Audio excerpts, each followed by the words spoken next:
மயிலாடுதுறையில்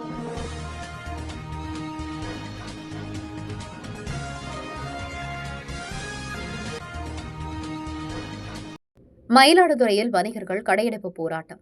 மத்திய மாநில அரசுகளின் வரி விதிப்பை கண்டித்து வணிக நிறுவனங்கள் இன்று மூடப்பட்டன.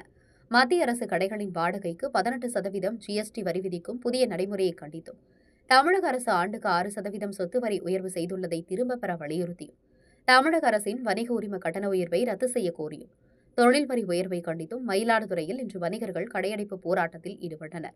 இதன் காரணமாக மயிலாடுதுறையில் பெரிய கடைவீதி, சின்ன கடைவீதி, துலாக்கட்டம், மார்க்கெட் பகுதி, வண்டிப்பேட்டை பகுதி, ரயிலடி கடைவீதி, பட்டமங்கலம் தெரு, மகாதான தெரு உள்ளிட்ட அனைத்து பகுதியிலும் கடைகள் அடைக்கப்பட்டன.